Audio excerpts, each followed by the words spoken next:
bah voilà, du coup, j'ai osé être moi-même pour vous poser cette question, parce que c'est un peu le sujet de cette demi-heure qu'on a ensemble, c'est oser être soi pour améliorer les relations, parce qu'on parle d'assertivité. Du coup, je vais en profiter pour me présenter.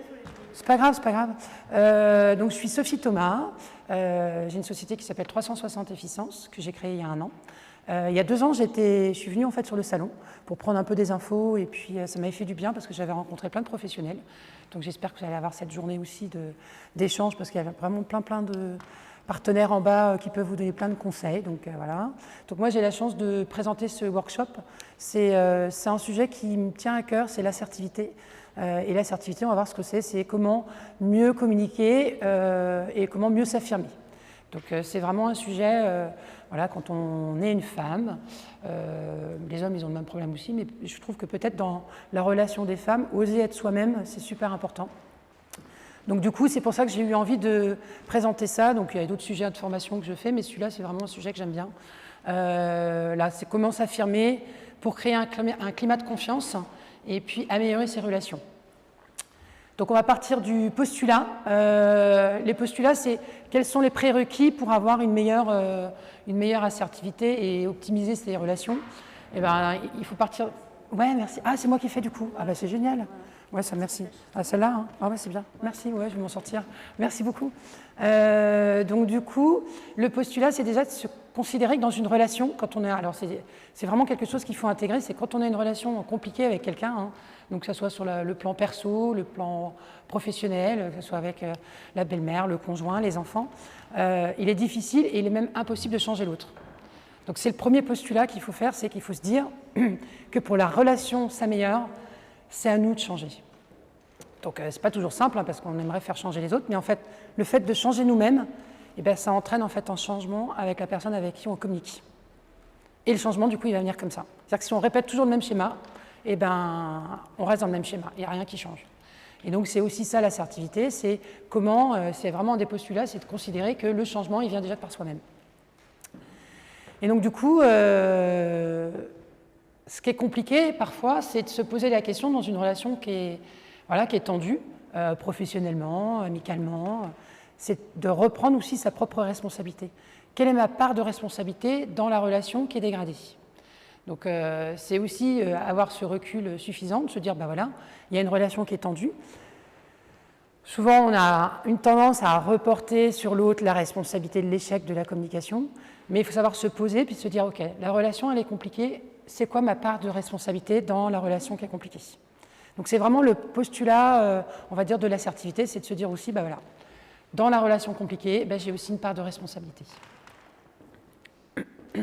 À tout moment, vous pouvez me couper pour poser des questions, tout ça. J'aime bien l'interaction, n'hésitez pas. Alors, du coup, dans les autres postulats, et c'est important de le garder en tête, si vous avez vraiment des choses à retenir au-delà de la méthodologie que je vais essayer de vous présenter là dans la demi-heure, c'est vraiment tous vos droits, tous les droits que nous avons, nous. On a le droit de se tromper, on a le droit de refuser sans se sentir coupable. Alors, dans nos profils, on va dire comportementaux, on peut avoir parfois une tendance de dire « bah oui, ça ne se fait pas de refuser ». Parce que j'ai été éduquée à être gentille, à être polie, et savoir dire bah non, refuser quelque chose, bah en fait ça ne correspond pas forcément à ce qu'on a reçu comme éducation ou même ce qu'on donne comme éducation à nos enfants. Donc du coup, savoir refuser, après il y a un cadre, comment refuser, mais savoir refuser, en fait, il faut s'autoriser à refuser de certaines choses, savoir dire non. Le droit de penser, alors là c'est surprenant de voir ça, le droit de penser. Le droit de penser que quand on est dans une assemblée avec des gens qui ont un avis différent, eh ben, s'autoriser à penser différemment. Donc, le droit de penser. Le droit de ne pas tout savoir, c'est pareil, dans un contexte même ne serait-ce qu'amical, hein, on peut être avec des gens qui ont connaissance de plein de sujets qu'on ne maîtrise pas, eh ben, on a le droit de ne pas savoir. Donc, il faut se l'autoriser. On a le droit de ne pas savoir. Le droit à l'erreur, le droit de s'exprimer, le droit de dire non, le droit d'avoir des opinions différentes. Donc, du coup, voilà, j'ai des opinions différentes, ben, c'est mon droit aussi. J'ai cette capacité, donc du coup, tout ça, c'est vraiment des choses qu'il faut se rappeler régulièrement, de se dire, tous ces droits-là, ils nous appartiennent, et ça fait vraiment partie du postulat de mieux communiquer, de s'autoriser tout ça. Alors ça semble des évidences, hein, mais en fait, quand on regarde, ne serait-ce que notre vie perso, oui, ouais, ça parle, hein, ouais. Il y a déjà 2-3 trucs là où on se dit, bah, tiens, mais est-ce que ça, je me l'autorise ? Ouais. Je vois déjà, ouais, on est plusieurs à se dire qu'on ne se l'autorise pas. Le droit de demander de l'aide, ça c'est pareil, suivant l'éducation qu'on a reçue, le profil en fait comportemental qu'on a, on peut avoir été élevé en sois forte. Alors bon, on a souvent ce comportement aussi beaucoup chez les hommes. Hein. Les hommes, quand ils sont petits, on leur a dit il ne faut pas pleurer. Un petit garçon ne doit pas pleurer. Donc du coup, ça génère chez eux un type de comportement, ou même nous, hein, on peut avoir entendu ça, elle était forte, hein, tu te bats. Moi, j'étais un peu élevée comme ça, sois forte avec 2 garçons. Et donc du coup, le droit de demander de l'aide. Ça, c'est pareil, ça fait partie aussi des choses qu'il faut se dire, mais est-ce que ça, je me l'autorise? Est-ce que vous vous autorisez de temps en temps à dire j'ai besoin d'aide? Le droit de s'aimer, sans pour autant être parfait, voilà, c'est de se dire, bah ouais, je ne suis pas 100%, mais allez, je m'aime. Et donc du coup, déjà là, si je fais un petit sondage, il y a un des droits là où vous dites, tiens, moi, celui-là, je ne me l'autorise pas. Il y a quelqu'un déjà? Ouais, ok. Donc ce droit-là, vous pouvez déjà vous le noter sur votre petite, si vous avez des petits, voilà, et puis vous pouvez vous le souligner, dire à partir d'aujourd'hui, je m'autorise et je me donne et je fais attention à me donner ce droit. Rien que ça, de vous dire ah ben j'ai le droit à ça quoi, ouais, cool, ça va déjà changer un peu, parce que vous vous rendez compte on est toutes là et c'est un des postulats de la communication, hein, de s'autoriser ça. Donc déjà, quand on se l'autorise, et ben on ressort de là, on se dit, bah, tiens, ouais, c'est vrai, en fait, on était, je ne sais pas combien vous êtes, une petite vingtaine, mais là, sur les 20, on est tout à se dire, bah, tiens, ce droit-là, je ne me l'autorise pas. Pourtant, quand on le lit, on se dit, mais bien sûr que c'est logique. C'est normal, là, ça? Bah, ouais, c'est logique. Mais il faut se l'autoriser. Alors, ce qu'ils disent de se l'autoriser à soi-même, ça veut dire qu'il faut aussi l'autoriser à l'autre. Eh ouais, bah ouais. Puisqu'on se l'autorise à soi-même, il faut s'autoriser aussi à l'autre, qui est dans la communication, avec qui on a une relation, voilà. Il faut aussi autoriser que cette personne se trompe. Il faut aussi lui donner les droits à l'erreur, les droits de l'expression. Ben oui, puisqu'on a nos droits à nous qu'on doit faire valoir, mais ça veut dire que la personne qui est en face, elle a aussi des droits. Donc c'est ça l'assertivité, c'est de reconnaître que nous, on a des droits, mais que la personne en face, elle a aussi des droits. Et là, quand on regarde ça, on se dit, mais tiens, en fait, je le fais bien, ça. Je pense aux ados, hein, par exemple. Hein. Quand on a des ados, je ne sais pas qui a des ados, mais bon, des fois, les ados, là, ils peuvent nous embêter un peu, là. Le droit de s'exprimer, bon, bah si, en fait. Hein. OK? Ça vous parle? Ouais. Alors, l'assertivité, c'est quoi? En fait, c'est un concept c'est vraiment un style de comportement, c'est un mode relationnel. Donc, les maîtres de ce mouvement, en fait, c'est vraiment Gandhi. Hein, voilà, on peut se dire que... Alors, on ne va pas sortir, là, en partant, on ne va pas devenir Gandhi tout de suite dans la communication, mais on va avoir quelques clés, de se dire comment je peux mieux communiquer. Et puis, le travail de l'assertivité, c'est vraiment le travail, en fait, de l'émotion. C'est aller se dire, c'est quoi mes émotions, de se connecter à ses émotions et de se connecter à ses besoins. Une fois qu'on fait ce job-là, en fait, on commence vraiment sur le chemin de l'assertivité. Et je vérifie parce que ça va, tout va bien. Donc voilà, c'est vraiment un mode relationnel, l'assertivité. Être assertif, en fait, c'est oser être soi-même. Gros job, hein, parce qu'on est quand même... voilà, ouais, c'est un gros job d'oser être soi-même. Ouais. Moi, je travaille encore dessus. Hein. Ça fait un moment que je fais ça, mais il y a des moments encore, je me dis, oh non, mais là, je n'ai pas été assertive. Parce qu'il y a encore des croyances qui sont là, il y a encore des choses qui se passent. Alors après, je décompose, hein, je me dis, qu'est-ce qui s'est passé? C'était quoi les enjeux? Qu'est-ce qui s'est passé chez moi pour qu'à ce moment-là, je n'ose pas dire non? Qu'est-ce qui s'est passé pour pas que je dise vraiment ce que j'avais envie? Un vrai travail, hein, c'est le travail d'une vie. Hein. Mais du coup, une fois qu'on prend le chemin, on arrive à décortiquer puis se dire, qu'est-ce qui se passe? Alors du coup, c'est quoi les freins à l'assertivité? Qu'est-ce qui fait que des fois on n'est pas assertif? Est-ce que c'est bon pour tout le monde, du coup, la définition de l'assertivité? L'assertivité, c'est vraiment être affirmé, défendre ses besoins tout en respectant celui de l'autre. D'accord? Donc du coup, il y a des freins à ça, il y a l'éducation. On apprend à être poli, hein, donc on se dit, il faut être poli. Donc du coup, quand on est poli, souvent, on ne doit pas exprimer nos ressentis. On a la conviction qu'il ne faut pas trop exprimer nos ressentis, nos émotions. Dans le monde professionnel, souvent on dit non, mais dans le monde professionnel, l'émotion, ça n'a rien à voir dans le milieu professionnel. On va voir que si, en fait. Hein. Exprimer ce qu'on ressent, c'est la clé de la communication aussi dans le monde professionnel. Hein. On n'est pas en train d'arriver avec le package de tout ce qui ne va pas bien à la maison, hein. On ne parle pas de ça, mais exprimer ce qui arrive à un moment présent dans la relation professionnelle, on parle aussi de son ressenti, c'est important. Se connecter, qu'est-ce que je ressens? Pourquoi j'arrive au bureau et j'ai une boule à l'estomac là? Qu'est-ce qui se passe? C'est quoi l'enjeu qu'il y a quand mon manager ou la personne que j'encadre, elle arrive et que j'ai une boule ou un énervement? Qu'est-ce qui est en train de se passer? Donc c'est aussi ça, hein, l'assertivité, c'est se connecter à ses émotions, puis se dire qu'est-ce qui joue. Bon, après, il y a d'autres choses, hein. Il y a les croyances. Les croyances, c'est tout ce qu'on a reçu quand on était petit, hein. Le sois fort, sois gentil, ça se fait pas. Et tout ça, ça construit le fait que des fois, on se bloque et on ne s'autorise pas ce qu'on a vu tout à l'heure, tous les droits. Les croyances. Les croyances, ça se travaille beaucoup en coaching, hein. Quand on fait du coaching, on va aller chercher les croyances, parce qu'on a toutes des croyances. Et quand on les travaille, en fait, il se passe des choses, il y a une ouverture. Et sur l'assertivité, c'est super important. Les peurs, alors peur de blesser, hein, peur de dire, non, je ne vais pas t'aider pour préparer, j'en sais rien. J'ai une copine qui est en train de... Elle est surinvestie dans l'organisation du mariage de sa sœur, elle n'en peut plus, elle est débordée, et en fait, elle n'arrive pas à lui dire, stop. Bon, on travaille dessus, doucement, mais voilà, je donne 2-3 conseils sur le sujet. Et c'est des choses qu'on vit un peu tous, hein, se dire, pourquoi j'arrive pas à dire, là, j'en peux plus, quoi. Et donc, du coup, après, cocotte minute, on explose. Et puis, vous l'avez vu, c'est bien parce que il y en avait certaines qui étaient juste avant, sur la confiance en soi. Il y a un lien entre la confiance en soi, l'assertivité, c'est l'affirmation de soi, l'estime de soi et l'image de soi. En fait, tout ça, ça se nourrit, hein. On ne sait pas où ça démarre. Mais la confiance en soi, l'affirmation de soi, donc l'assertivité, en fait, ça fait comme une boucle. Plus on est affirmé, plus on a confiance en soi, plus on a confiance en soi, plus on est affirmé, enfin, ça se nourrit tout ça. Alors, il y a différents types de comportements. L'idéal, c'est le comportement d'assertivité. Donc, c'est justement de respecter mes besoins et d'entendre les besoins de l'autre. Mais il y a 3 autres comportements qui se passent. Quand on n'est pas assertif, on peut être dans un comportement qui s'appelle la fuite. Je vous le décris, hein, la fuite. Hein. La fuite, c'est je ne donne pas mon avis, je ne veux pas trop donner mon avis, je suis fuyante en fait. Hein.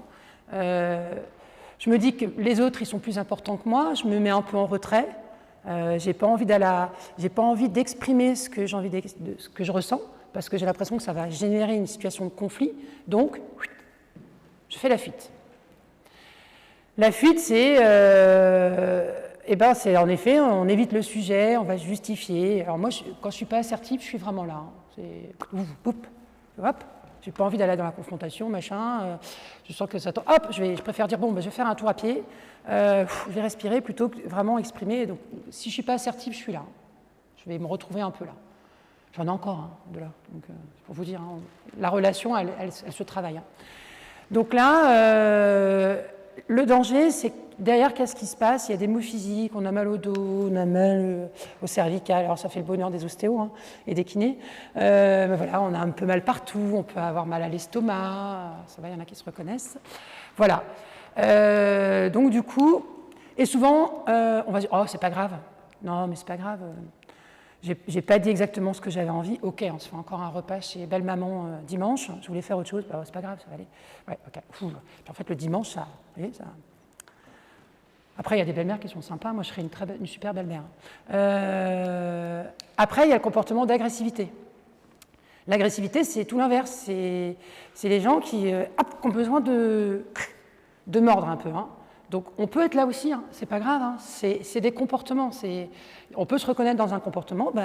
C'est juste qu'une fois qu'on a pris conscience du comportement qu'on a, qui n'est pas le comportement assertif, il faut se poser et se dire qu'est-ce qui s'est passé, pourquoi je réagis comme ça.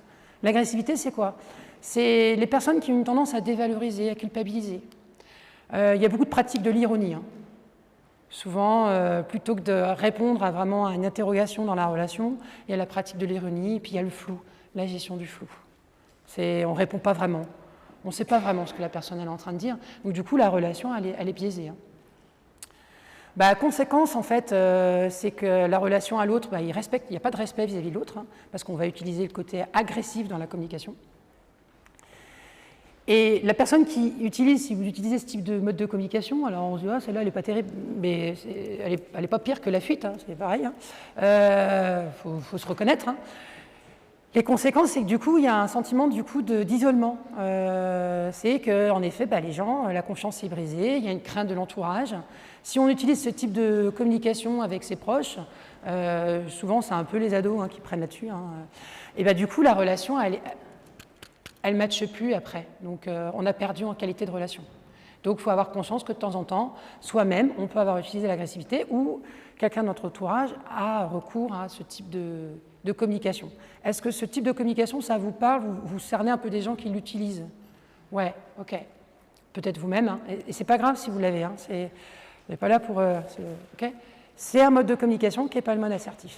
C'est parce que derrière, il y a un schéma d'éducation, de croyance qui fait que vous êtes dans ce schéma-là. Donc, tout va bien, pas grave. Alors, il y en a un autre, c'est la manipulation.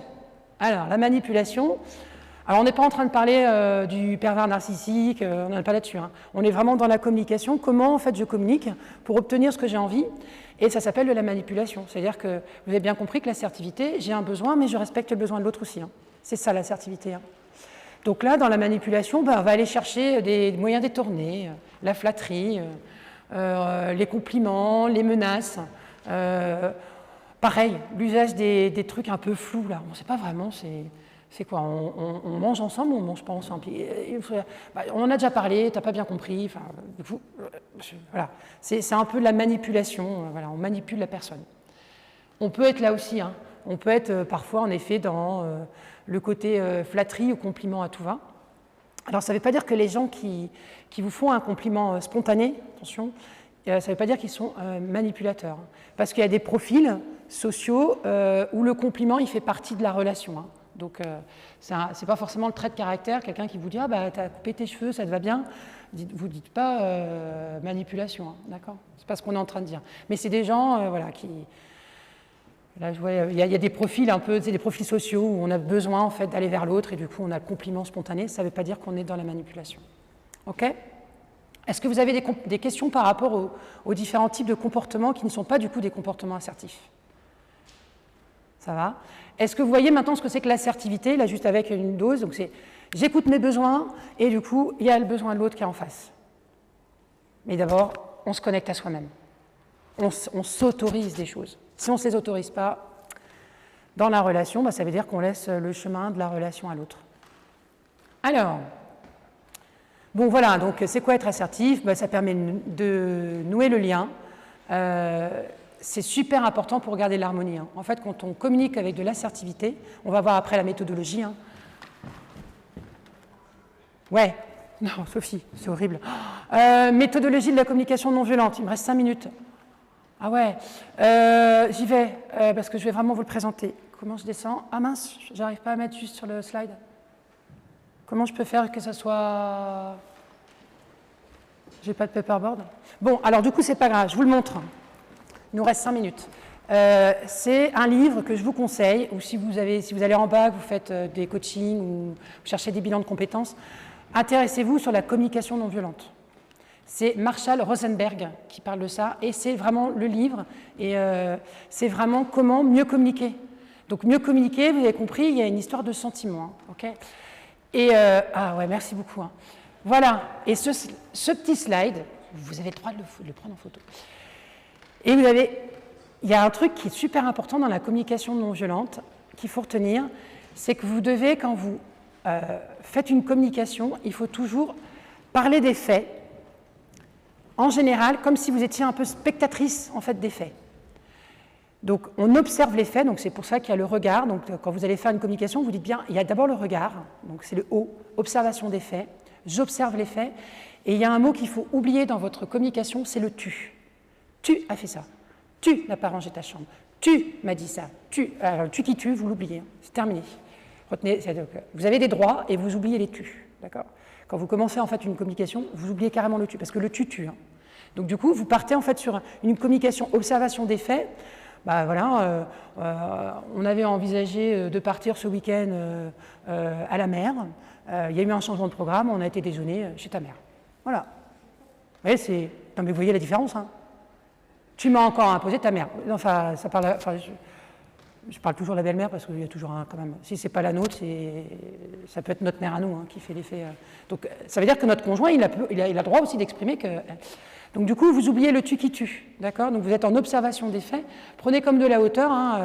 Alors, je n'ai pas le temps de vous décrire tout le schéma parce qu'il y a plein de trucs autour de ça, mais c'est juste passionnant, c'est que quand on fait cette communication-là, il se passe des trucs, mais de fou, hein, avec nos enfants, nos maris, notre manager, enfin tout. Donc du coup, vous observez les faits. Vous êtes en hauteur, juste les faits. C'est quoi les faits? Comme si vous étiez en train de... Donc sans émotion, là par contre. Hein. Vous décrivez les faits, vous n'êtes pas en train de parler de vos émotions. Par contre, le coup d'après, vous allez parler de votre sentiment. Donc en effet, on avait prévu de partir à la mer et on s'est retrouvé voilà, chez ta maman pour le dîner, pour le dimanche midi.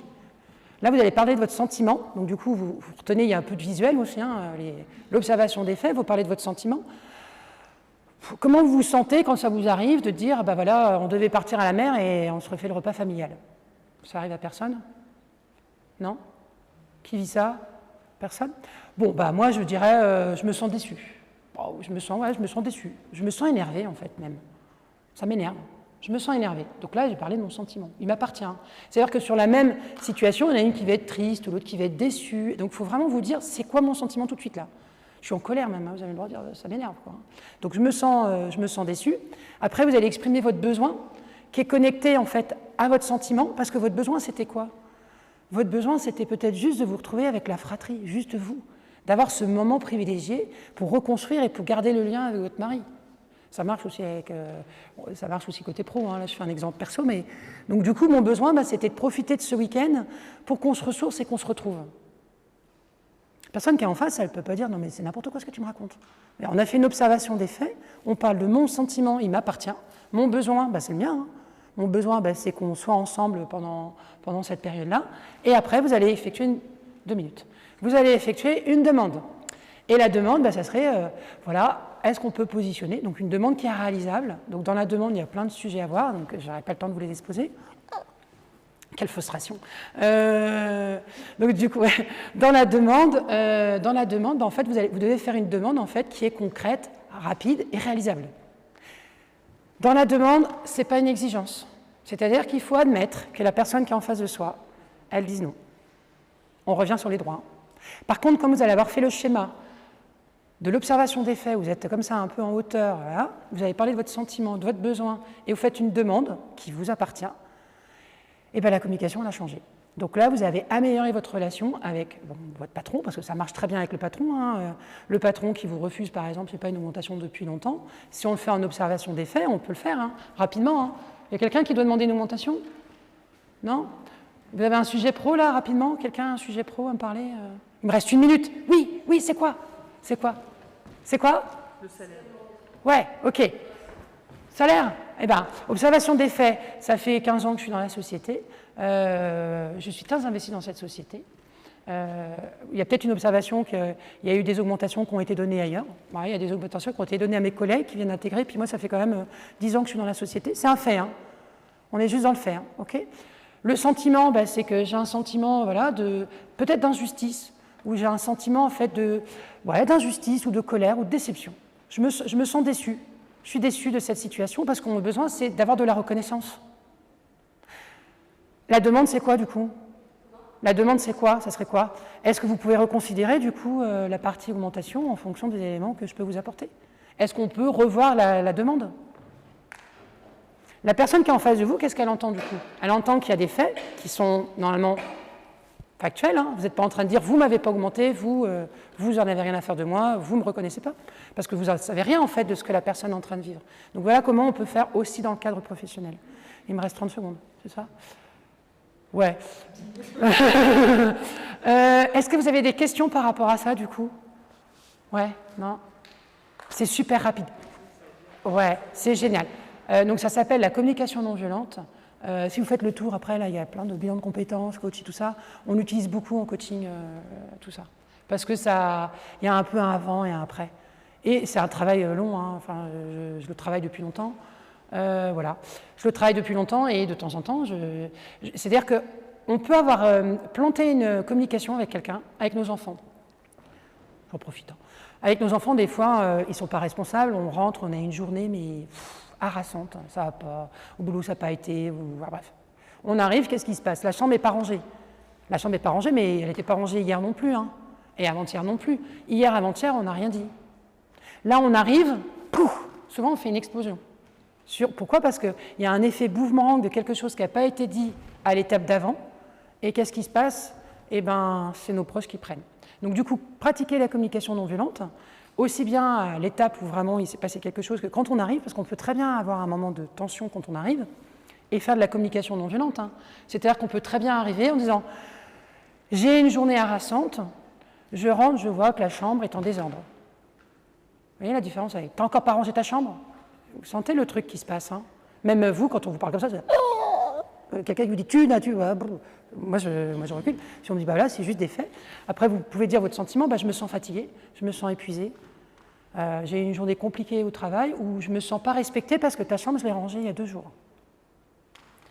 Mon besoin, c'est que tu respectes le fait que je range ta chambre. Ou mon besoin, c'est bah, que quand je rentre, une journée comme ça, ou mon besoin, ça peut être, j'ai besoin d'aller prendre un bain, là tout de suite. J'ai besoin de prendre un bain et d'avoir du temps pour moi, parce que j'ai une journée compliquée. S'autoriser des choses. Hein.